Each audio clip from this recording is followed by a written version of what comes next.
Okay guys, let's get started. Please come in. If you want to sit on the stairs, that's fine as well. So good evening everybody. I'm Hans Baumgartner, the chair of the marketing department, and I'd like to welcome everybody to this panel discussion on branding. One of the big concepts in marketing is the voice of the customer, or listening to the voice of the customer. And for an educational institution such as ours, two important customers are the students and the recruiters. And when we did a major revision of the curriculum 2 years ago, the voice of the customer was loud and clear. We needed more stuff on branding. And since we are trying to practice what we preach, we listened to the customer and we did a couple of things. First of all, we introduced a new focus area on branding, along with a core course on brand management taught by Lisa. Back there. We have a practicum course on branding and integrated marketing communications that's offered in the spring through Penn State Prime. And last but not least, we have this panel discussion, which we are witnessing right now in the dark. So before we start, I'd like to say thanks to Penn State Prime under the leadership of Grace, as well as Professor Jennifer Kruplan for organizing this event. I'd like to thank Jimmy Gard for serving as the moderator. And finally, I'd like to thank the representatives from Johnson & Johnson, Unilever, Eagle Pharmaceuticals, Saxby's, and Castle for sharing their expertise and giving us all a view from the trenches. And without further ado, let's get started. All right, awesome. Thank you so much. Hey everyone, my name is Grace Desjardins. I'm the president of Penn State Prime. So as you might be aware, we focus on brand media and analytics. So obviously there are like the 6 focus areas of marketing, and PSMA covers 5 of those. They are wonderful. They do a lot of really awesome work. We focus on branding, so we're a little bit smaller org, and in the fall we have meetings to focus on those key areas and events such as this. In the spring, if you guys are interested, we do have a 3-credit course, as was previously mentioned. It's a really awesome opportunity to get a better sense of, what does an ad agency do and what does the client do in a typical work setting. So it's kind of like an internship before an internship. So if you're interested in taking that class, definitely get involved in Prime in the fall. It's a really cool way to prep you for that class in the spring. But obviously a lot of you are here to learn about branding, so I don't want to hold it up too much. So for those of you who are here for a class and maybe didn't get a chance to sign in, if you go to our Facebook page, it's just Penn State Prime, there's a sign-in link right there. Also, if you want to really be tech savvy, you can type in that link. I know it's not the prettiest of all links, but if you, that's definitely an option as well. And again, just want to remind you, we do have a reception afterwards on the 3rd floor terrace, so it's a great opportunity to really network, and obviously we have some top-notch food as well, thankfully provided by Levling. So definitely so thankful that all of you are here, and if you have any questions, obviously we'll have a Q&A session at the end, so keep thinking the entire time. So good things. All right, I'll pass it off to Timmy now, and we'll get started. So, thank you so much. I don't need that. Is this good? So, I don't do anything normally. Everybody should know that by now. I step out of bounds, but before we start, today's a really hard day. It's 9/11. We went through Harvey. We went through Irma. Let's just take a few seconds and just be thankful we're here tonight and think about those if we can for a minute. Okay, thank you. Okay, so this is the second time we're doing this, so hopefully we'll do a little bit better than we did last year. The turnout is amazing. So Grace, Kelsey, Matt, Jen, you guys did an unbelievable job. In advance, most of the folks were given a set of questions to look at. They think that those are the questions they're going to be asked. They're kind of nervous already, I can tell, but you guys will be fine because we're all professionals. What we learned last year was we didn't give enough time to have Q&A from the audience. We did our own survey and we came back and said, let's listen to what the constituents say. Just like in marketing, listen to your target audiences. So we're going to stop at like 5 or 6 or 6 o'clock, and then we're going to open it up. And we have a little gift for the first 15 folks that ask questions, sponsored by Jenna from Unilever. Okay, are we ready? Last year I started this by looking at Nick Bear and asking a question, and his response was, you're kidding me, you're asking me that question? So I'm going to try it again with a different question, and I'm going to go right at you, Nick, okay? How do you define branding? I'm probably loud enough to hear, but I'll use this as well. How's that sound? Hello, everyone. I'm Nick Bear. I'm the founder and CEO of Saxby's. We're a Philadelphia-based hospitality company. We're very, very much a culture-driven business. So I like to say that we're a social impact company. Camouflage is a coffee company. I started this business because I want to make the world a better place. And I felt like a ubiquitous industry like the coffee industry was a pretty good way to do it. And you could do it in a lot of different ways. Through employment, through career development, through donating profits to help nonprofits, to really be able to proliferate good in this world. As Timmy said, there's a lot of negative things in this world. So I wanted to make a business that was gonna differentiate in the world. So, how do you define branding? I think it's hard to define, branding without marketing, because I think that they sort of go hand in hand. But brand for us is what we like to call the why. Some of you guys have probably heard the Simon Sinek video or read about that. I think your brand is tied to your why. Why does your business exist? So I went sort of in that little tangent as it relates to the culture of our business, because our business doesn't exist to serve the world's greatest cup of coffee above all else. A lot of coffee companies do. Our why is our mission statement and our 6 core values. Our mission statement is very simple: make life better. We have 6 core values. The word coffee, espresso, lattes, and none of them. It's things like serve yourself by serving others. We're a community serving our community. We embrace being odd, outgoing, detail-oriented, and disciplined. We've created a culture, we've created a why as to why we exist, that we feel like not only differentiates us in the industry, but it attracts the next generation of talent for us. So brand for us is, what do you stand for? And every touch point that you do within your business, what your why is your brand. And everyone that you bring into your business, and I'll talk about this a little bit more later, how everybody enters our organization through operations, through what we do to generate revenue and profitability, everyone comes through that side of the business. So brand for us is why. Marketing for us is when, how, and what.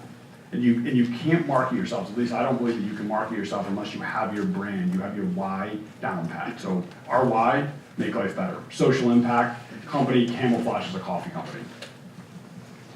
That was good. Thanks for making me first again. Can't wait to ask you a question next year.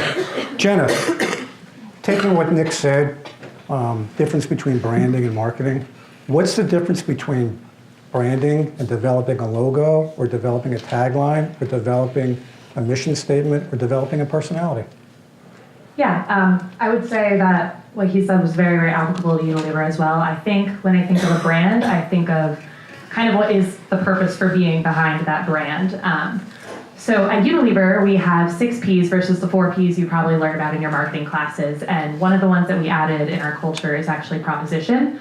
And I think that's the big differentiating factor with developing a logo and developing a tagline. Everything really comes from your brand's overall proposition and that purpose. So I would say branding comes off of when you're talking about what is the purpose of this brand being in the marketplace, but also what purpose does it serve to our consumer and the greater good of society with that Unilever. And then the logo and the tagline, everything kind of comes off of what that core purpose is kind of just supporting factors. And that's kind of where the marketing comes in. How do we support the proposition and the purpose behind our brands and the reason for being with, and then how do we make our logo and our tagline reflect and tie back to our core purpose? Does that answer your question? What do you guys think? Okay. Sherry, it's okay. It's okay. I'm the old one on the panel. Sherry's a seasoned pharmaceutical and life sciences executive. She can tell you a little bit about that. In all your experiences, how does your brand define who you are? Whether it's your product, your company, or whoever. Who you are, how does your brand do that? Well, that's a good question. I think that it does start, as we've already discussed, is what is your vision? right? And that to me is who you are. So I've been in pharmaceuticals and healthcare since I graduated here in 1991. I was with a little company called Eli Lilly. I was with Lilly for 15 years, moved to another pharma company, but most recently I've had the pleasure of joining another very small company, but with a very big CEO who's a big alumni here. Is Maddie Tariff here? Where's Maddie? Not yet. Is she here? Yeah. Anyway, Scott Tariff is our CEO, and I think that, that is really who defines it for you and he kind of stole me away from my other company by saying, you have the opportunity ultimately to save kids' lives. And that's a pretty big proposition, right? Save kids' lives. And as I learned more and more about it, it really became how we defined ourselves and who we were. So our brand, which is waiting for FDA approval, is one that will save servicemen's lives, save kids' lives that are out on football fields, save workers and landscapers' lives. So I really feel that once you understand who you are and what you stand for, i.e. save lives, then everything falls into place from there. And so, my mission as an executive is that there will be no deaths due to exertional heat stroke.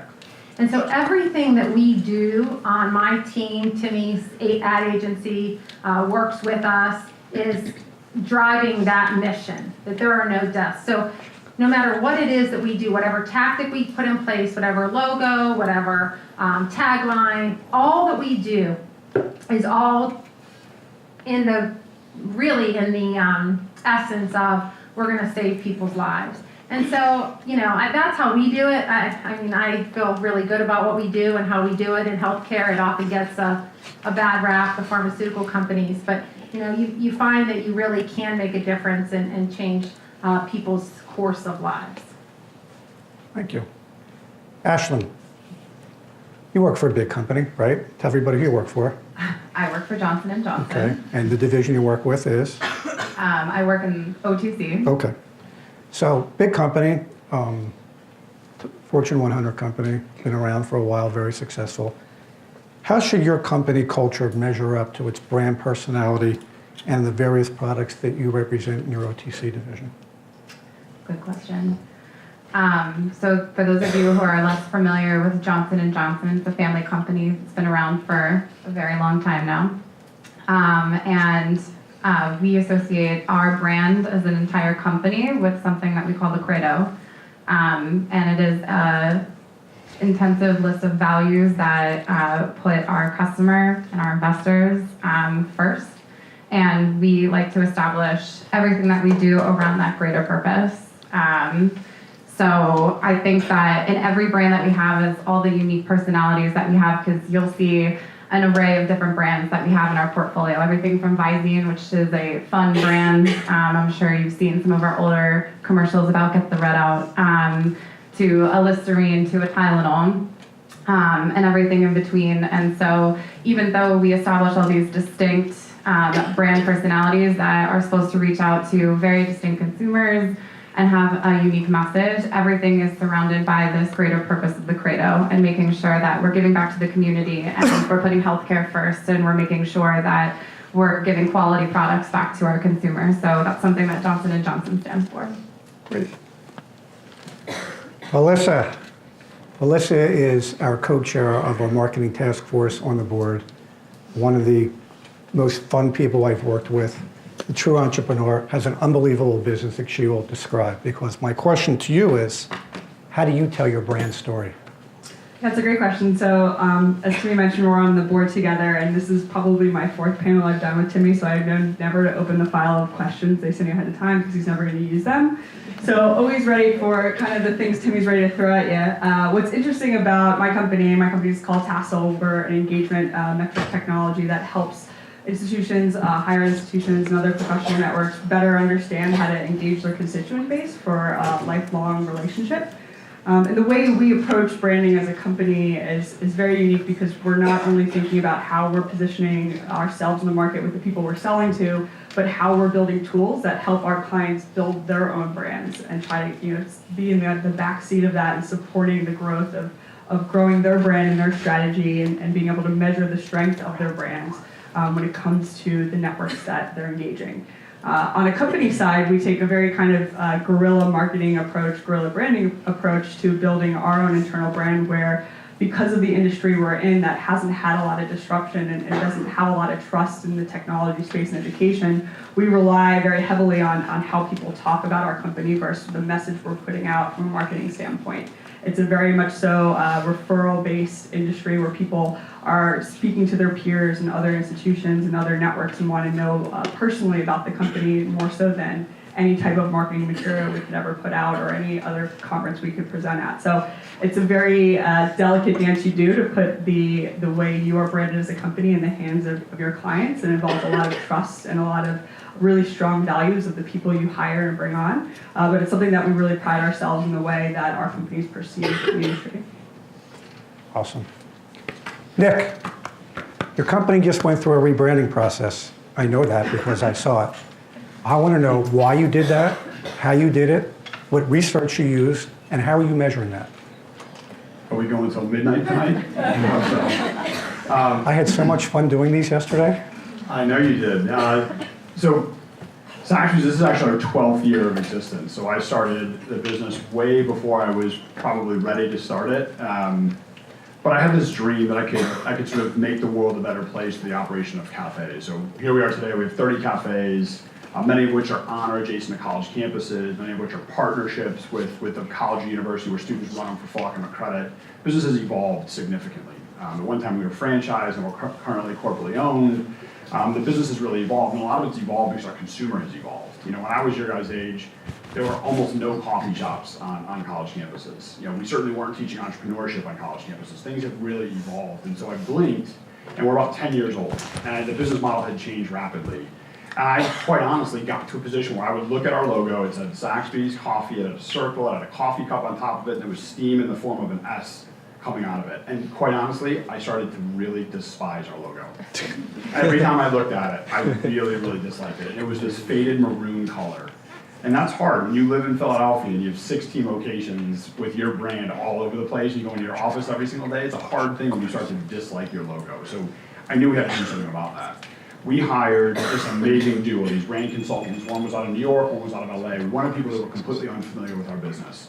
And we brought them in and we gave them carte blanche to evaluate our business. Where did we stand in the marketplace? What did our name mean to people? Why did it not mean something to some people? And we just turned them loose. And for us, it really started with our team. So we call employees team members at Saxby's. So everything started for us with our team. We needed to talk to our core constituent, was our people, 450 people that are proud to wear the Saxby's jersey every single day. So we talked with them first. Why are you here? Why do you work with this company versus Starbucks or Chipotle or any other company that's out there?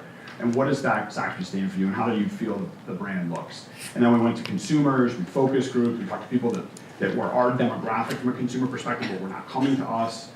And you know, pretty much 8 months later, this brand consulting team came back to me with a lot of different findings, a lot of different discussion. And one thing was that what we did, what we stood for, had significantly surpassed what our logo was and our name was. So the big thing that they wanted us to do, one of the big things they wanted us to do was drop coffee from our name. So we were Saxby's Coffee. Some people still refer to us as, actually the brand evolution is still new, it's in April, but we dropped coffee from our name. Because our business stood for so much more than coffee. I said at the outset of this, our focus in this world is not to find the way to make the world's greatest cup of coffee, because the reality is the taste of product is subjective. We could have 10 different coffees in here, and I promise you we have nearly equal results, that every one of those 10 would be a better product than the other. Human experience and making the world a better place, how you make people feel, is very objective. I guarantee everybody in here would disagree on what they love from a coffee perspective, but would agree that they like when someone smiles at them versus yells at them, or remembers their name versus saying, hey, you over there. We like being treated well, so we wanted to build a business that was predicated on that. Coffee was hurting us from that perspective, so we dropped it. Second thing was that old, tired logo and the tired colors were holding us back. So our logo now is not up there. You guys might have seen it on the boards up there. Is this really cool stylized hot air balloon with a really cool coffee cup at the bottom of it.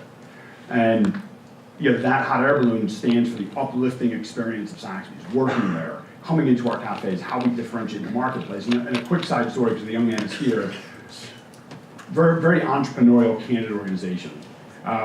care personally, communicate openly is one of our core values. Some people call that radical candor. So care personally, communicate openly. So we were sitting in a conference and we had a steering committee that was on this brand consulting arrangement. And I happened to be sitting in a chair here. We started to look at 8 different logos. The first one that was shown to us was the one closest to what became our logo. And I looked at it and I'm humble enough to say, I looked at it and said, I hate hot air balloons. Like, why would someone like hot air balloons? Like, to me, it seems dangerous. I don't get it. Like, I was really negative on the whole hot air balloon. And so we started moving around the table, and the young man sitting next to me, Reed, who's here in the background, had just graduated our CEO program, our CAPA Executive Leadership Development Program. And he said, Nick, I feel the complete opposite. Hot air balloon makes me smile. Hot air balloon makes me feel happy and uplifted. And he's like, I think that starting your company, I started Zaxby's with my American Express, put $150,000 in my American Express to start Zaxby's. He goes, I would call that pretty dangerous, so danger's not always a bad thing. And so we went around the table, the next 6 people were in love with the logo. And so we went in the direction of that logo, and it was a huge undertaking, 6 months for us to change every single collateral and touch point and roll it out overnight. So in April of this year, we changed every single sign, every single menu board, every single cup, every single uniform shirt overnight.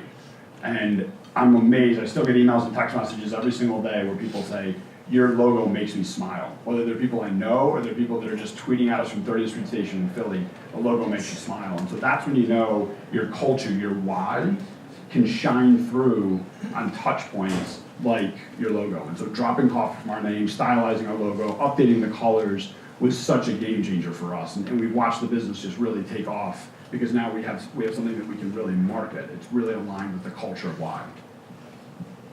Wow. Make sense? Yeah.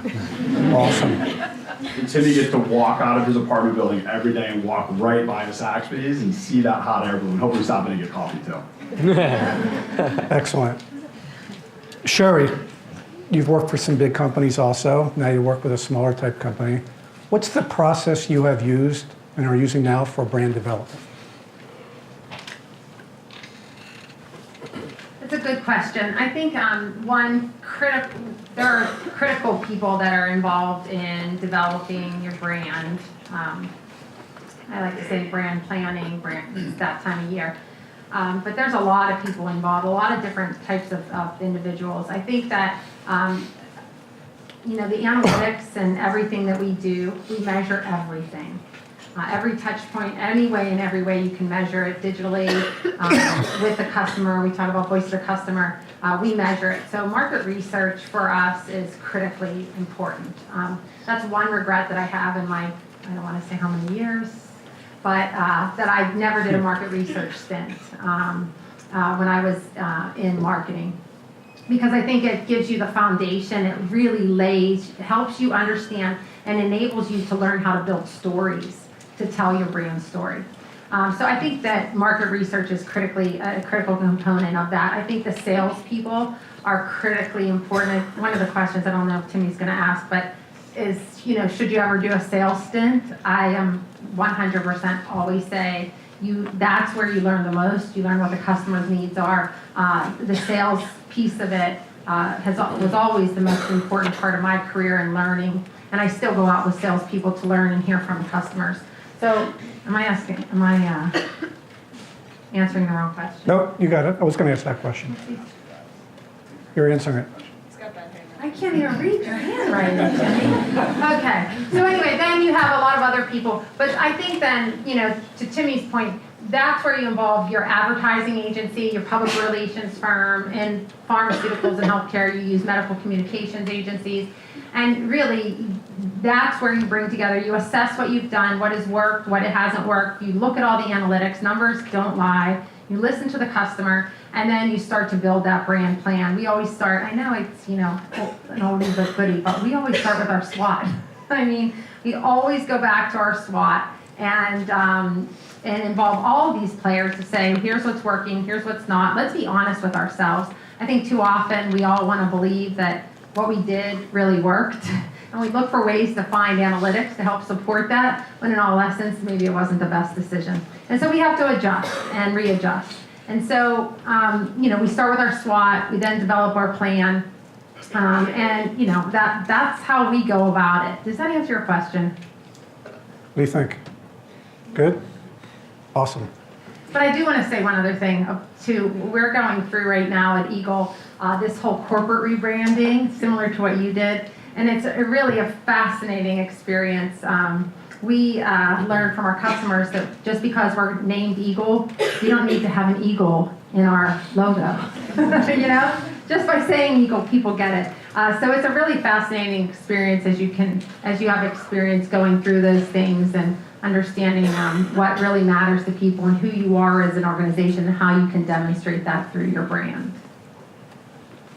Good. Jenna, what criteria do you use to communicate your brand messages to the various target audiences? You repeat the question. What criteria do you use to communicate your messages to your various target audiences? Yeah, so I actually work on, sorry, I should have introduced this a little bit more before, but I work on global Vaseline lotions. So for those of you that don't know, that's the colored intensive care lotions you'll see in your local Walmart store. But I actually work on a global team. So our target audiences severely differ by the different markets that we work in. So the answer is that it really completely depends on which market I'm talking to. So I have a call with Asia tomorrow morning. So their target is going to be completely different and their criteria is going to be something polar opposite of what we would use in the US. So I would say if we use the US for an example, our current target audience is actually really evolving. So Vaseline is a really old heritage brand. So it's been around for over 100 years and it originated with that jar of petroleum jelly that you know.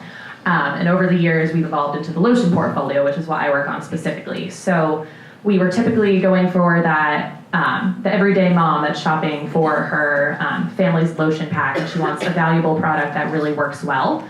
However, we're finding over time that it's shifting, we're becoming old-fashioned, and it's really, I think, important to consistently assess what type of criteria you're using to actually reach your target audience, because our target audience is shifting completely. We actually, I would say, we work with our consumer insights team. Literally every day we have a person that reports directly to us and is constantly updating our consumer profile, because as we're going through the digital age and shifting, the way our consumer shopping is changing, the way that they're finding products, and their priorities are shifting as the world becomes more sustainable and people are looking for more natural products. So I think, but then if we look in the Asian market, the number one lotion in that region is actually fairness lotion. So people want to appear lighter and fairer, so we have an entire whitening range. So in those markets, we actually need to communicate that we're super premium and that we're more of a cosmetic lotion, whereas in the US, people are looking for more of a healer and something to really make their dry skin healed. So the answer is it completely differs, and that's why we have global consumer insights teams that are literally our best friends. We meet with them constantly.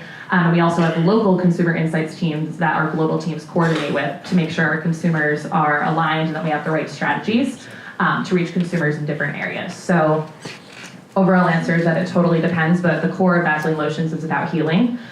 So it's really just about communicating high quality and remaining relevant overall. Excellent. Ashlyn, what do your brands do to surprise and delight your customers?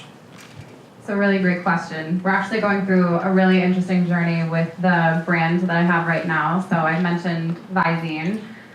It's really interesting the relationship that you develop with your brands, especially being in a bigger company like Unilever and Johnson & Johnson, because you'll get assigned to completely different brands with a completely different purpose. And Visine, for those of you who don't know, has also been around for a really long time. It's probably one of Johnson & Johnson's overall biggest challenges is that our brands have been around forever. And like you just mentioned, our consumer base is completely changing, and we are trying to make our brands as relevant and as cool as they were when they came out in the market 100 years ago. Visine has not been around for that long. But currently what we're trying to do is, going back to our global insights team, we are reassessing how we evaluate our consumer within Visine. So we know that the eye care category in general skews a little bit older. A lot of people suffer from dry eye, they go to their optometrist, and half the time they don't even know what brand they're using, they're just using what their doctor has given them. But we found a new opportunity to make eye care more exciting than what your doctor tells you. So as the world evolves into this kind of new screen age, you're in your phone, you're on your tablet, you're at your computer desk, people actually don't realize that that extended screen watching reduces the amount of times that you blink.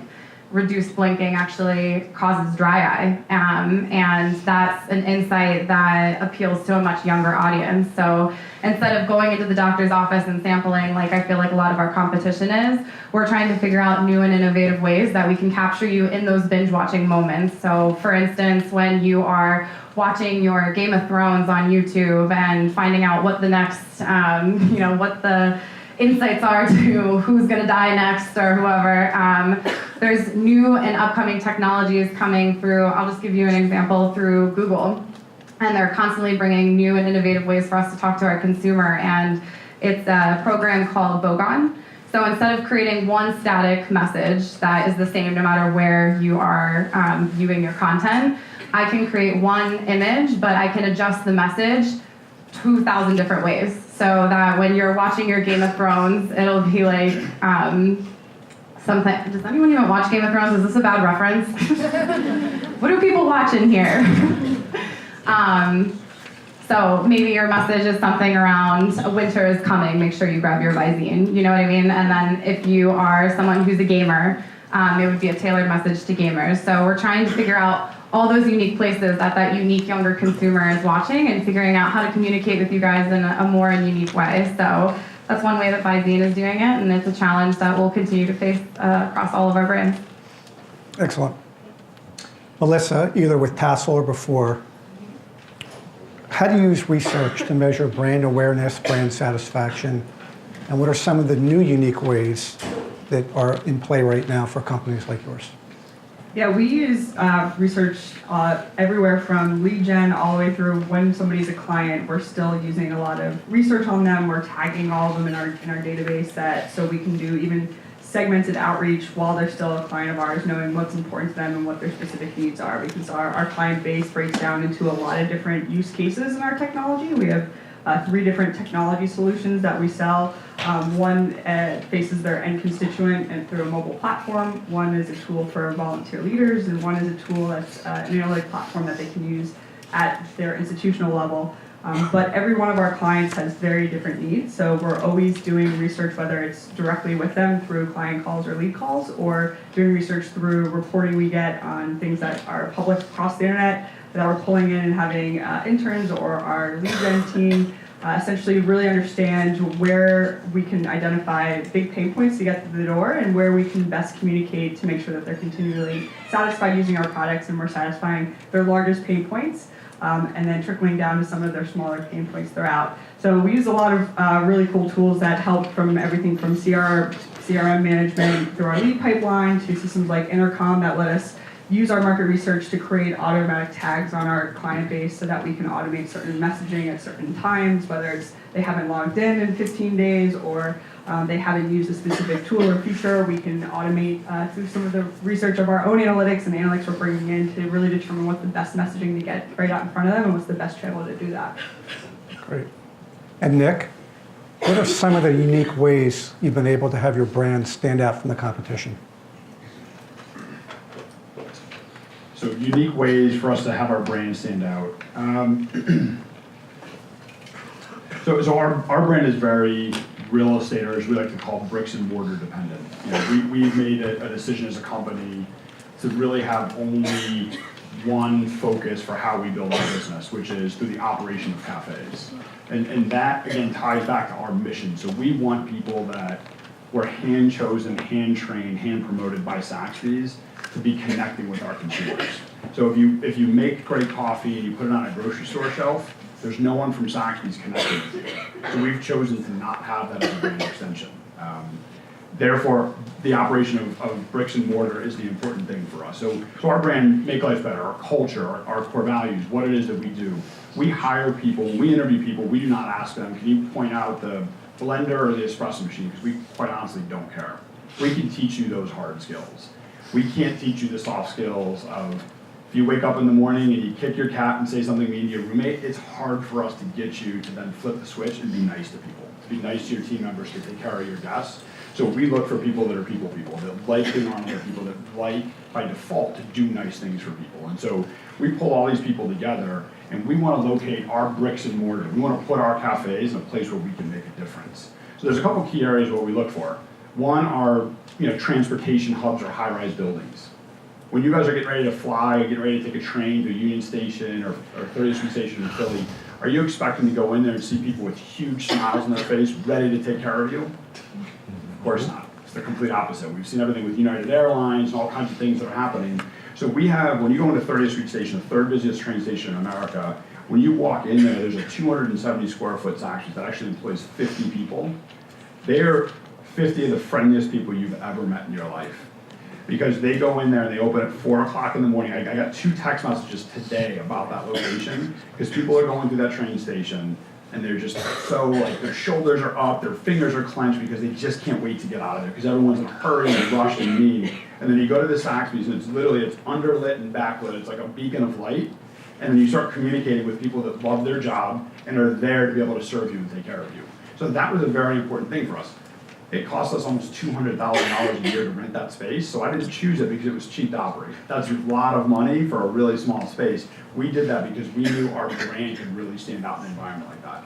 The second place is, I teased it a little bit earlier, but college campuses. We think that there's a tremendous opportunity for us. We see that there's a tremendous opportunity for us in college campuses because F&B is usually not the priority. Food and beverage is not the priority on a college campus. The priority is this, is giving you guys unique and memorable educational experiences for you to be able to take, learn, and then go take it to the next level in your careers. So food and beverage, unfortunately, becomes an afterthought. And there's a lot of touch points. There's even a couple close by to us right here that are not great experiences that don't extend the brand. So we created a program because it's culturally aligned for us where we bring food and beverage onto campuses because we believe that it's the perfect way for students to learn business. We call it the 3 pillars. Team development, so managing a team, building a community important business, and then financial management. So we have cafes, oftentimes have 7-figure profit and loss statements, and employ 50 of their peers that are run by student CEOs, cafe executive officers. So a student is responsible for the profit and loss statement, managing a team of 50 of their peers, and building and marketing a community relevant business. Because if there has to be food and beverage on a college campus, which there has to be, you guys have to eat, you have to drink, you have to hang out, why not let students do it? So we choose real estate on college campuses and partner with great academic partners like a Penn State to provide students unique experiences. Our competitors are not doing that. 1, because we want to make a difference to our bricks and mortar, and 2, that's brand consistent for us. Why do we exist? To make life better, to give people an opportunity to be able to run their own business when they're 20, 21 years old. So that's how we differentiate through different business decisions. Excellent. Jenna, we have students out here that are obviously looking to get employed when they leave University Park. What skills are important in order for students to develop in order to be an effective brand manager? Small company or big company? So I think the biggest surprise to me when I moved into brand management which was only about a year ago, so this is what I'm going off of, was actually how much more it was project management than it was brand management. So this might be a little bit more specific to the innovation side, but essentially we're working on strategies that are 3 years out, and there's a ton of research behind them, there's a ton of supply chain behind them, and it's very, very cross-functional. So I spend every single day on phone calls with supply chain, with research and development, formulation, sales teams, finance teams, business case development, and I pretty much only spend probably 50% of my time actually doing the marketing work. So I think that was the biggest shock for me as coming in thinking brand management is all about the 4 Ps and orchestrating them in your everyday business, but really I think it's the ability to be able to manage a team and manage relationships and differentiate the way that you frame your story and frame your priorities when you're talking to different people. So I think a really interesting skill that's integrated in brand management is actually sales.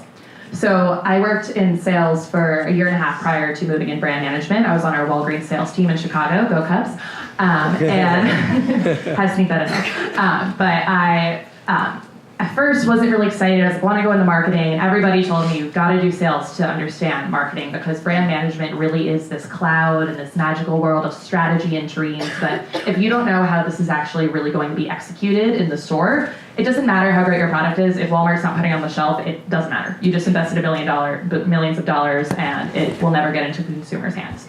So I would say the biggest skills we look for in people are people that can really sell themselves and frame and just show that you can sell sell to your cross-functional, sell internally, and really be able to frame different things to different types of people and see different points of view that your cross-functionals will have. Supply chain hates marketing in Unilever. They think we're big dreamers and they shoot us down constantly, and it's really about being able to open up, hear their expertise and factor it into your plans. I think that's the biggest struggle that a lot of people in brand management have.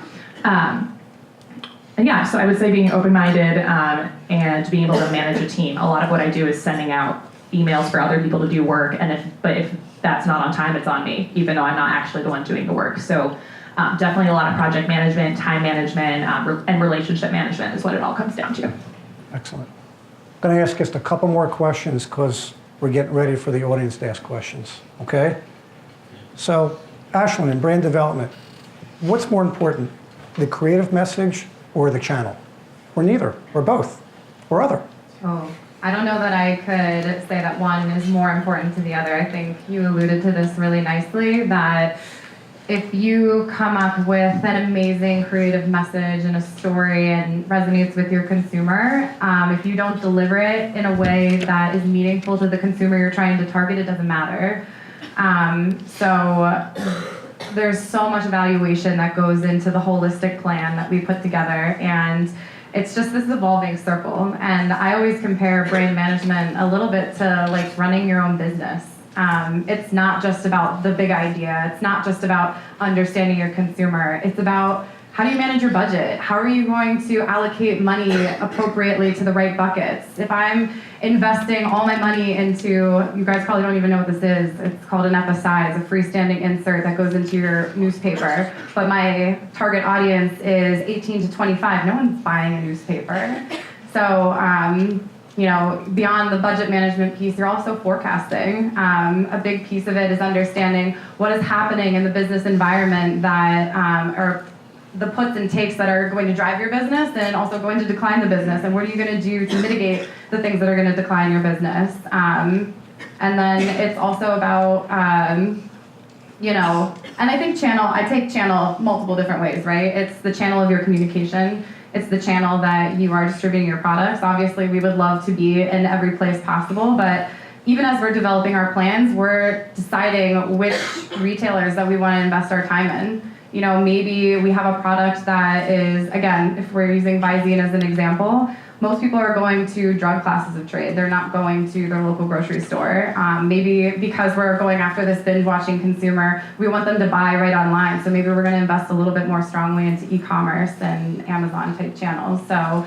I can't say that one is more important to the other. I would say as a brand manager and a manager of your small business that you need to think holistically about the whole picture. Great. And Melissa, what makes your brand admirable? For us, it's all about staying to the whole reason we set out to do this business. So I worked for a Fortune 200 company for a little over 5 years, had an amazing salary, was getting promoted often, they paid for most of my expenses, and I decided to leave that company to make $0 for 2 years, try to grow a team in Philadelphia and get a business off the ground and build my own personal brand and asking investors to give me millions of dollars to take this company further. So for me, it's a bit about staying to the core of what I set out to do over 3 years ago and growing that as a company and seeing that translated through how our clients talk about us and how my employees talk about us. We're a team of 10 now. It's been for us what I admire most about what we've been able to grow over the last 3 years. To see the continuous growth in the industry that we're in and the massive expansion we're doing right now into other industries that also have the same problems as the higher ed space, for me is seeing our values translate so clearly over into those different new opportunities is what I get really excited about and what keeps me getting up every morning. Hold on to that mic, because this question is for everybody. Outside of your own industries, what companies are doing a great job with branding? And tell us why. Melissa, you have the mic, so we'll start with you.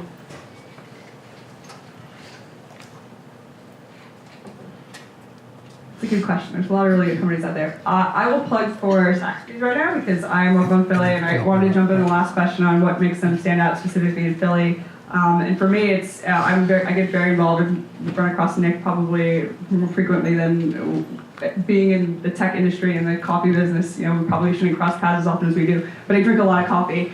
And also just an involvement with in the higher ed space, and the thing that he's doing and bringing this entrepreneurial experience into higher education is something that I really admire, and what makes me turn left instead of right to go to Saxby's over the 50,000 Starbucks that are across the city. Additionally, just the brand that Nick and Saxby's has around their work with Big Brothers Big Sisters. We're involved with a program there where we go into high schools and mentor students who are interested in just innovation and the sciences and technology. And that's a program that's was brought to us through Saxby's, and we have lunch at Saxby's headquarters every month with these students coming out of high school.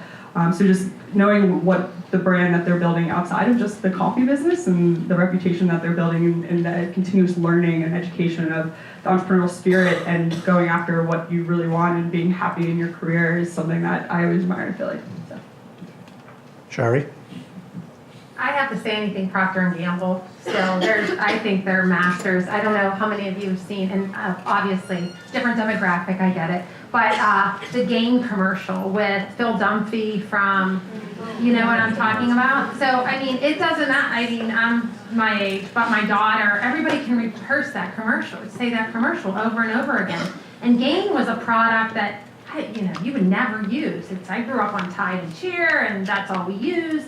And then there's this Gain product that they come out, and by using a celebrity, by having just incredible creative and the verb, everything they put, I mean, they are making a brand for themselves.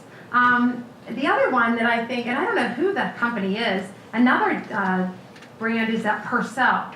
So I don't know, it's another laundry detergent, but I'll tell you, it's yeah, I do a lot of laundry.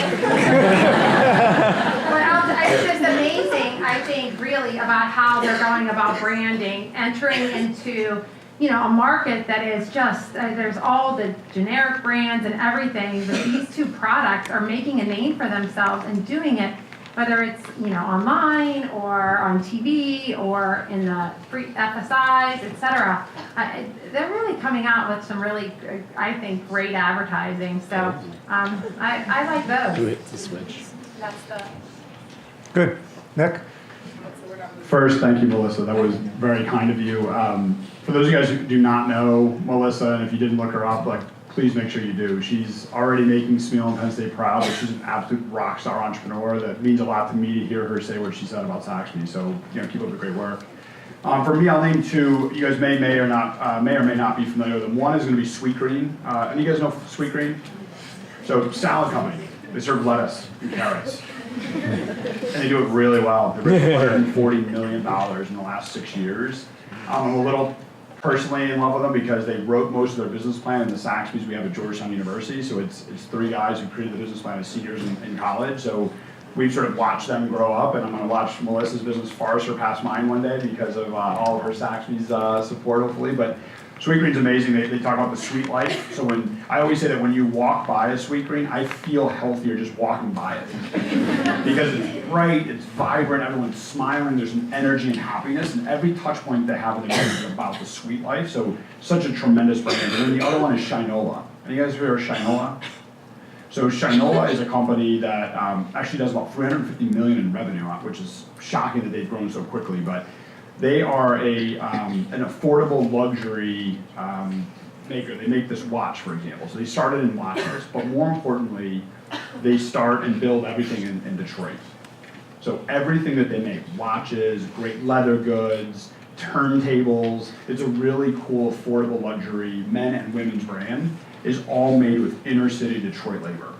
So they brought manufacturing and high quality manufacturing back to the urban core of America. So they now employ 500 people in inner city Detroit.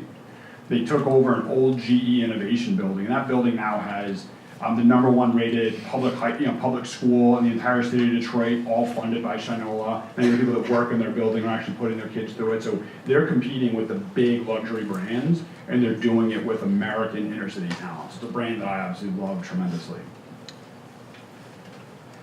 So I kind of have a two-pronged approach to the ways that I like different brands. We actually did a big Build Brand Love workshop at Unilever a few weeks ago, so I'm stealing a little bit from that. But I think I'm a really, really big fan of customized and personalized direct-to-consumer type of branding. And I think that's really, really huge with this specific last couple of years. So obviously Unilever acquired Dollar Shave Club, which is a direct-to-consumer razor business. It's customized, every product in it based on your surveys. And they acquired that for a reason. It's the way that the business is going. But as a consumer, I actually think one of the coolest direct-to-consumer and personalized experiences I've seen is Brooks running shoes. I don't know if anybody has these, but I just learned about them about a month ago. But basically, they're not a super well-known brand, but they're huge, and they're competing with Adidas and Nike and these huge brands that have already established themselves with really specific and recognizable logos and purposes. But what they actually do is you go to their website, and I think the moment you get on, they take a survey about all of the activity that you're doing, what kind of foot shape you have. Do you have a high arch? Do you have a flat arch? Super specific. And they actually custom tailor the sneakers they recommend to you based on a really large algorithm of different survey questions. And then on top of that, once you buy your sneakers, you have a 90-day return policy, no questions asked. So they want you to actually go and break in your sneakers, because when you get a pair of sneakers, it takes a few times of running for your feet to really adjust to them and to know if they're really the right fit for you. So I thought that was a really great custom experience that they give to consumers to really make it relatable and make it feel like this brand cares that my running is healthy and that my feet are good and that these sneakers are genuinely good for the activity I'm doing. And they care so much that they're gonna give me all my money back after I've been sweating in these sneakers for 90 days. And I'm not really a runner, but I thought this was great. I might try it out anyway. And they actually also have a ton of really great social media and resources for people that are new to running to really help you embrace it. And they have beginner sneakers. And I just thought they did a really great job of recognizing that running is really, really important to their consumer, and they want to make it as healthy as possible for you. Another big trend I've been seeing in advertising this year specifically has been a lot of women's empowerment. And so I watch Bachelor every Monday, and I have a party, I make a cheese tray, it's a very big deal in my life. But so my friends and I have noticed this trend over time that every single episode there's some sort of commercial around women's empowerment, which I'm super passionate about. But I've been surprised by some of these commercials that I'm feeling it and I'm motivated and I'm like, yes, I am a rock star. And then at the end it's like yogurt, and I just don't get it. And it just drops the whole thing. And I think, so one of the biggest things with when you're trying to give your brand a purpose, I think it's really important to relate your product to it. And as much as it pains me to say, I think someone who's done a really good job of that is Secret. So I worked on deodorants last year, so Secret's like my enemy, but I will give it to them. I love the elevator pitch commercials. Has any of you guys seen those? With the girls giving each other the pep talk when they're going into a big sales pitch. And they're so empowered. And Secret actually really has a few variants that are all about like stress reduction, because stress causes you to sweat more. They have variants that are literally called like stress relief clinical deodorant. So I thought it was a really good way of relating it back to their brand, but actually adding a purpose through it that in a way that makes sense. And every time I watch them, I feel pumped up, I'm excited, and they're my competitors, so that's hard for me to do. So I think those would be my two favorites. Ashlyn? I thought going last would be easier, but I've had too much time to think, and now I have too many brands. I think I want to list a couple, and I'm going to talk about one, which is my own personal favorite brand. But if you guys just want to read up on these on your own time, just out of pure interest, I think that Amazon and Google have done an amazing job of starting with what was originally a search engine, what was originally an online bookstore, and they've evolved into so much more. And I think that's something that our brands are looking into, is like, how can we line extension away from our original brand purpose and our original offering to something that makes sense, but also something that is continually living into the original purpose. If you guys haven't heard of it, Method Soap, it's actually a smaller brand that started at Target. Two guys basically got together and said, hey, soap shouldn't have to have all these chemicals in it that are harsh, and especially if you have small kids in your family, that, you know, it should be safe and it should be something that still does an effective job, but is something that you feel a little bit more comfortable using. Their story is really fascinating to me. For those of you who don't know what this is, ClassPass. I think service applications are so interesting. If you guys don't know what it is, it's an application where, especially in a major city like Philadelphia, there are all these different really expensive workout classes that cost $26 to $30 a class, and they can't fill all the classes. So instead of taking the $30 loss per class, they offer it on this application where I can buy a class for $10. I can still join. It's great for the company because they're filling the class. It's trial for me because now I get to fall in love with this particular class, and maybe I'll sign up and actually have a membership. And it's a fraction of a cost to me. So now I get to diversify my choice, and it's such an easy way for me to keep that into my life. So all those are some of my favorites, but the one I want to talk to you about is Home Chef. And any of these type of home delivery grocery services that are meal kits. Obviously, I think Blue Apron was the innovator in this space, but there, oh my gosh, how many are there now? There's Sunbasket, and there's, what is the name? HelloFresh. I've tried all of them. So what I think is so fascinating about this new model is that the consumer becomes your sales force. And I find that, so not only are they providing top-notch convenience, now I don't have to go to the grocery store, now I pay $50 for all my 6 meals instead of the $80 and wasting half of it. Now I don't have to be creative anymore. Someone's giving me a recipe, I get to keep the recipe and then bring it back into my life. But what I think is so fascinating about this is that I'm so passionate about the product that I want to sell it to all my friends. And my benefit of doing that is I get $30 off of my next basket. So now I have become an advocate for the brand, and everyone I talk to, I'll post it on my Facebook, I will talk to my friends, I will sell it to my grandparents, everyone in my family does it. And I think that's something really powerful about a service or product that you can give out, that people are so passionate about it, people are so excited about it that they want to tell everybody. And I don't even have to pay for it. I mean, I guess you get a discount on your bag, but the value of that next consumer is so much larger than that $30 discount you get on your basket. So I think that's fascinating, and I think the evolution of digital convenience is going to be something that we're going to have to crack the nut on as big business, and hopefully we get there. Awesome. Okay, so I think we have about 20 minutes left. And you guys have been waiting. Here we go. What is your name? Stephanie Arndt. And where are you from? I'm actually from State College. Okay. And you have a question? Just an observation, really. Are we in trouble? Not at all.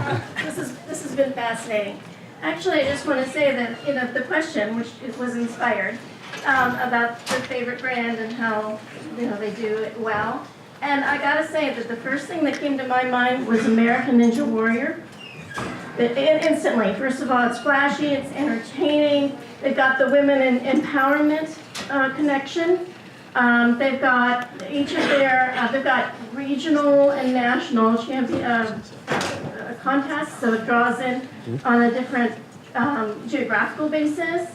And before every one of their featured contestants has their run, they do a little feature spot on them, and a lot of times it's they're promoting a charity or a cause, or they're promoting children to they're teaching children how to be more physically fit, or they're talking about the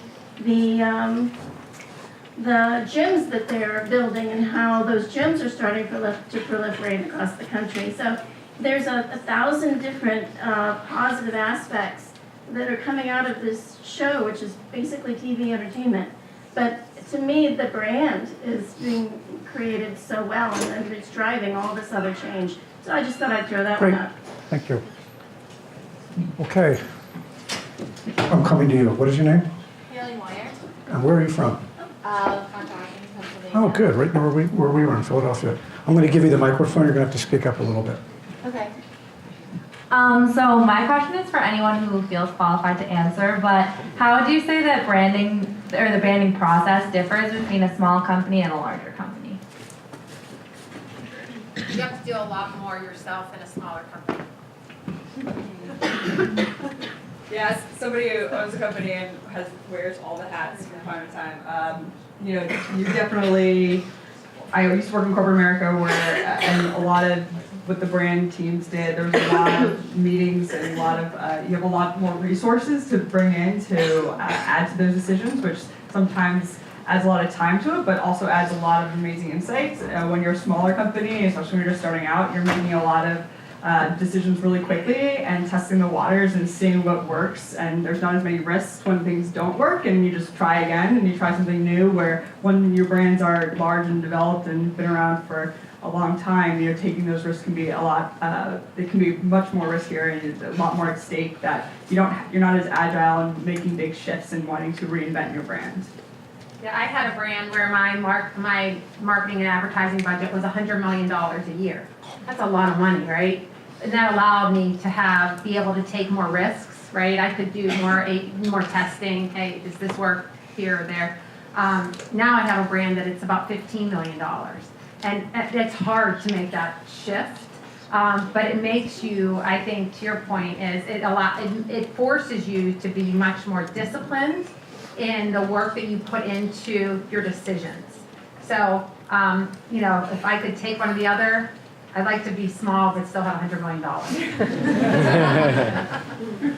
Yeah, it's a great point. I mean, we're sort of in that inflection point where I remember being super small and we're sort of moving as a business right now. And, we haven't necessarily done it well as we've made this transition, because when most companies start small, and Melissa is growing out of this right now, most companies start with a lot of generalists. So when you've got this entrepreneurial idea, you hire people that can wear a lot of different hats. You're the head janitor, then you're the head controller, then you're in marketing. And so when you're doing that, you have no choice. If you're not a marketer by trade or by education, you have no choice but to put your hands on things. You got to get involved. You got to roll up your sleeves, get in the field, and actually do it, versus sit back and strategize. Because if you sit back and strategize, you're going to run out of money, you're going to be out of business. So you wind up doing. And then as businesses start to evolve, I know Melissa's sort of at this inflection point, and we are as well. You start hiring specialists, so people who have that experience, and they then start bringing a lot of the strategy and some theory. There's goods and bads in that. There's tremendous good in that they've got a lot of experience and they can help take you to the next level. But as companies get bigger, they get afraid of making mistakes. They get afraid of actually getting out there and trying things, and sometimes your hand gets burned.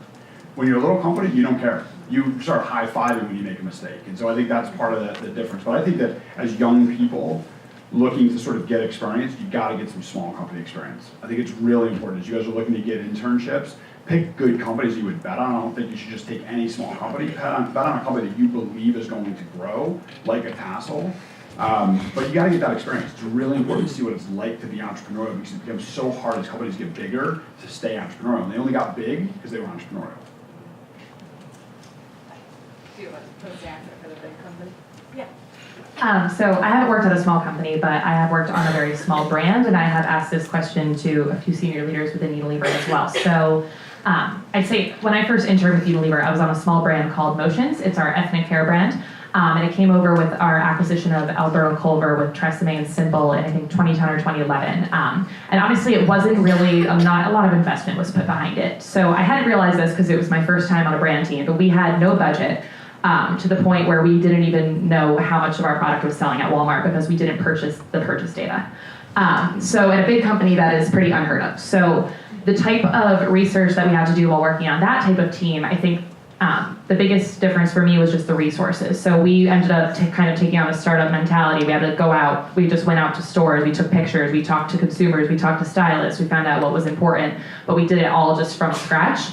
And now I'm on a big company, a big brand, Vaseline, where we literally have hundreds of thousands of dollars that we spend on testing at a quarter, just to find out what our consumers are thinking. So I think the approach to problem solving is just a lot different as far as resources, but I think some of the insights you find out from those low budget methodologies are actually oftentimes a lot more realistic and impactful. And it forces you to become a lot more creative. And I think what's something our CEO and VP of Personal Care has really been stressing, especially this year, has really been about taking on startup mentality. We're not losing primarily to Procter & Gamble and other big players. We're losing a lot of our share and a lot of our customers to the small startups that are really disrupting the market. So this has been stressed in every forum I've been in. And actually last week, my VP asked our global vice president of personal care, like, oh, how do you expect us to do big, new, disruptive things if you keep cutting our budget? And he came back at her and said, I don't care because people disrupting it don't have your budget, and I want you to think more creatively, and if cutting your budget is what I need to do, then that's what I'm going to do to get those results. So I think big companies are recognizing the creativity that comes from the small company and the hard work, and they're really trying to integrate it. So I think it's trying to come together, but it's a resource standpoint. You guys covered it. Wait, what is your name? My name is David. I'm a senior here at Penn State. I study marketing.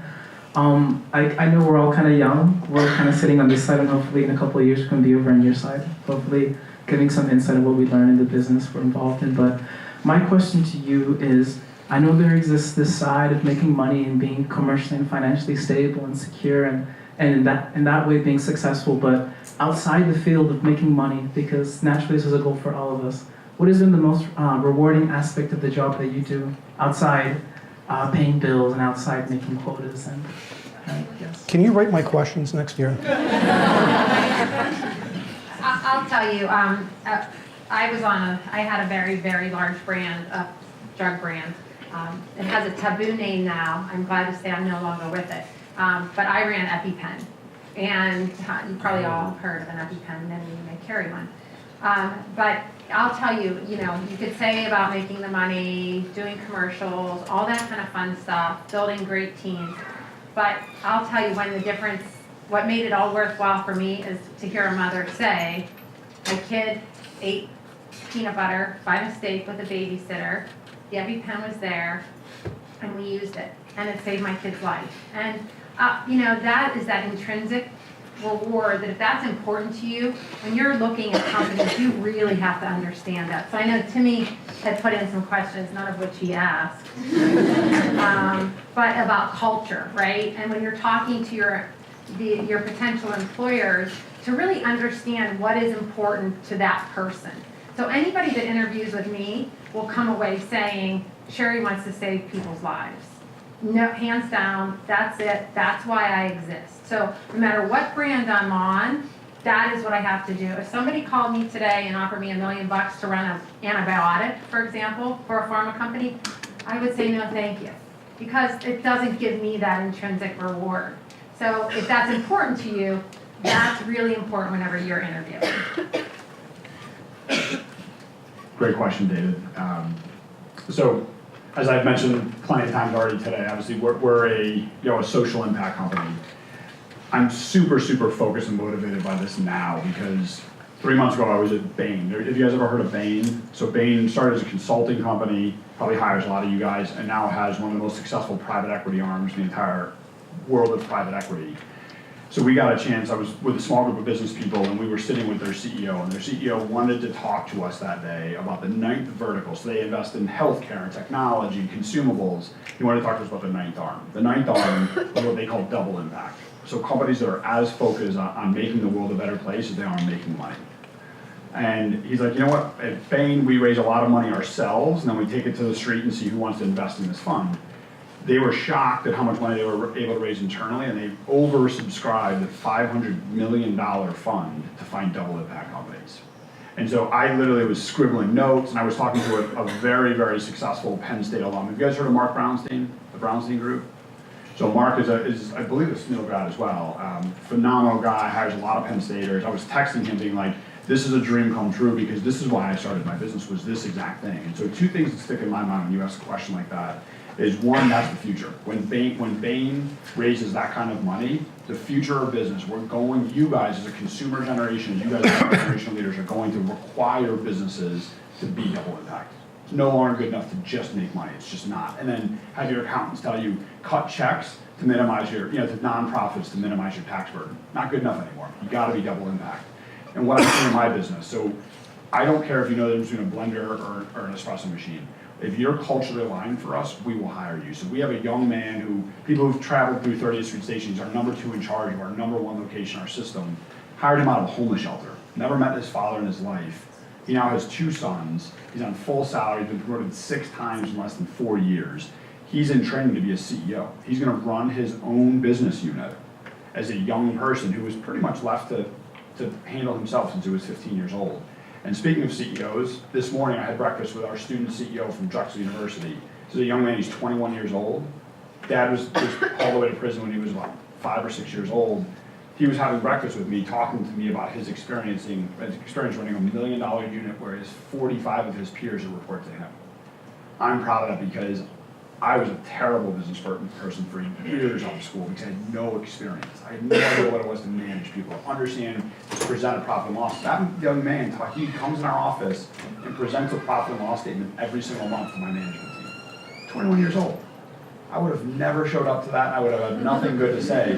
That young man is going to go on and do big, big things in this world. So I'm glad you asked that question, David, because that is the future of business, is to be double impact company. It's a great question. We have time for a couple more questions. I think so. Who's got one? Anyone? What is your name? My name is Claire. You can hold this. Oh, I can hold it. Yeah. Okay, cool. And I'm from Pottsville, not Pottstown, Pennsylvania. And my question is, so I'm a marketing major, and I love marketing because there's so many options to choose from, but it also frustrates me because there's so many options to choose from. So I'm thinking about branding. I'm taking a brand management class right now. And as a college student, what could someone like me do to best equip myself for a career in branding? Sales. You gotta start in sales. Yeah, we talked about sales. But I also think, you're here on campus, right? So if you can't get a job right now, or if, if we're taking internships out, there are so many things that you can do in the student organizations that you are involved with here on campus that will give you amazing experience for branding that maybe aren't necessarily labeled as marketing. I will say one of the things that I did as a student, I worked for students consulting for nonprofit organizations here at Penn State. And you got to actually work with a business downtown that was a nonprofit. You got to assess a business problem and work together as a team to figure out how you could make an impact on this business and create a business plan for them and bring something to life that's actually going to move momentum on their mission. I think that when you think about your experiences here, figure out how you can be a leader, figure out how you can be autonomous in your role and demonstrate that you don't need a playbook, step 1, 2, 3, 4, how you get it done. How can you be innovative and think in different ways and outside the box? Find mentorship opportunities, because not only is it about the brands that you are developing stories around, but it's about the people that you work with. It's the people that you influence. It's the people that you push to go stronger. I've been recruiting here at Penn State for 5 years, ever since I was a co-op at Johnson & Johnson my junior year, and I do it because I love talking to all of you. I love understanding your passions and your spirits and figuring out how we can shape a career for you. So think about branding more holistically. Think about everything that everyone's been saying today. It's not just about this big flashy idea. It's about the big picture. So figure out how you can get all those little elements that, if you ran a business tomorrow, if you had a big idea tomorrow, what are the skills that you believe that you would need to run that business? And I think too, you have to know what your brand is. Yeah. If you had to sit down and draw a picture and write out what your brand is, who are you? I'm interested in knowing that at recruiting. And that's, to me, the first step in branding. If you know who you yourself are, then you can best align yourself with those companies that are like that and sell yourself. And bring your authentic self. I think, Nick gave really great examples of it's about your character. It's about the passion that you bring. Like when I'm looking for new people for the company, I'm looking about, are you looking at me? Are you talking to me about your passions? Don't be a robot when you talk to recruiters. Bring who you are to the table, and I promise you, even if your experience is not labeled as marketing, there's something that you've done and there's an impact that you've made that makes you the type of character that will make a difference in our organizations, big or small. Let's go to the back of the room. No disrespect, but I'll catch you. I promise you. Let's go back here. How's everybody doing? Okay? Sit. All right. You got a question? What is your name? My name is Sarah. You're going to have to speak into here, okay? My name is Sarah Creedy. I'm a junior in marketing from Gettysburg, PA. So my question is, obviously social media is a big part of your company, whether you like it, hate it, or even utilize it. So can you tell me about a time that any type of social media has directly affected your brand? Melissa, I know you're dying to answer this question. I could tell. Right? I actually have a kind of a funny story that just recently happened because I recently got engaged and it was published in the newspaper and all over social media in Philadelphia because a transportation writer wrote about it because I actually met my fiance who's a Penn Stater in an Uber a year ago and so we get Google alerts on when so I'm a startup founder, which there's a lot of Philadelphia support for founders. So when things get mentioned in the news for you and your company, a lot of people in the city get Google alerts on it. So it was just a interesting time when something that I thought was something that I was helping out a reporter at the Inquirer doing a favor to that I thought would be like on a back page and printed in a paper that no one would see ended up being what was considered front page news for some reason in the Philadelphia Inquirer with some funny heading titles to it and some interesting things. So I ended up, a lot of people in my business network ended up seeing a lot of clients of ours too. I got a ton of emails and it ended up being kind of a funny thing that they were all just like very excited about, but it was a day of social media kind of that I had to deal with that I had not initially planned.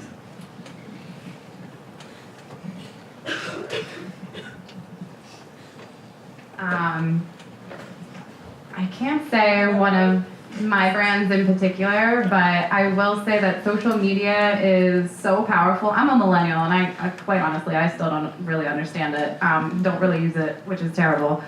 But what I kind of going back to my brand example that I talked about, Home Chef, and how kind of that peer advocacy is so powerful these days. And I will say that social media more than ever impacts the power that you have on your audience. And it only takes one bad review. It only takes one negative comment to spiral out of control and go viral, and people will come after your brand and make you like hate your brand. I'll say for our company, Johnson's Baby is a brand that's been around, one of our oldest brands in the company.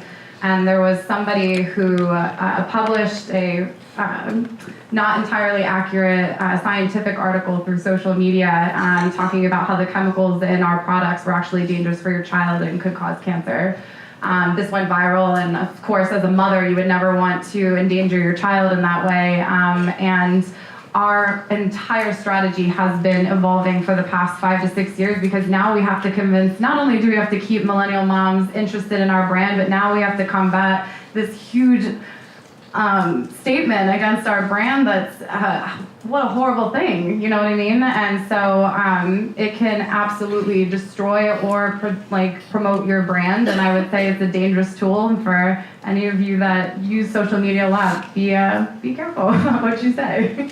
It's been really fascinating too, as our clients are in higher ed, to see them try to leverage the new social medias that come through because their generations of students are coming from all different, you guys are getting younger and younger, so they have to continually stay relevant on all these new social platforms that come up. So I've been at a lot of conferences around how institutions market using social media and what is the brand behind when your university tweets out at you. Is like, what do you envision the person or the brand behind that? Where when social media first came out, it was a lot of news posting and just update posting, which has gone really quickly irrelevant to the audience that wants to engage on those platforms. So it's been fascinating to watch schools test different things out.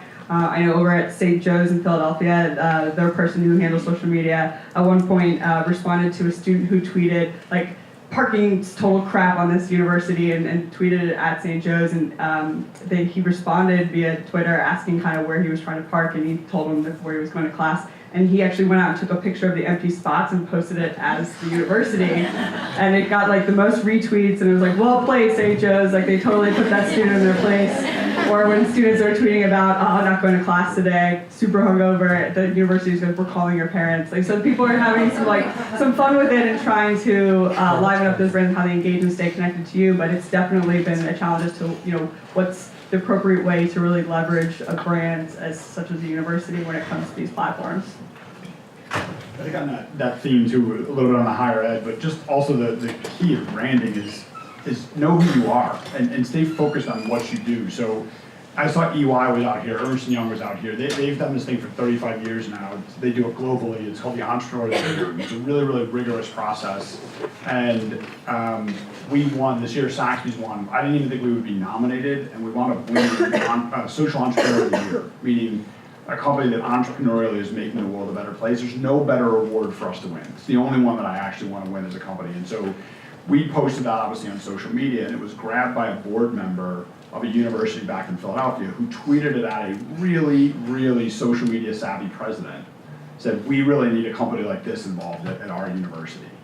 And then they tweeted right at us saying, will you guys come see us? Literally the next day, we're sitting at that university with the president and a board member, and we've created a partnership with them where their students are going to design and then run their own Zaxby's. So that quickly, by us promoting something on social media that's core to who we are. It wasn't about, try our signature blend, it's the best thing you've ever had. It's about, we matter. We make the world different, and organizations that are like-minded will find you on something like social media. So it's really, really powerful. I see, I never forget about you. What is your name, though? I'm Elliot, I'm a sophomore. So this might be more directed towards Johnson & Johnson and Unilever. In a big company, how do you deal with branding the company versus branding an individual product? For example, Aveeno lotion, which many people probably don't even know is a Johnson & Johnson product. I think that both of our companies take a very different approach to branding the overarching company with the individual brands, and that's a really good point. You won't see our branding come up on our commercials.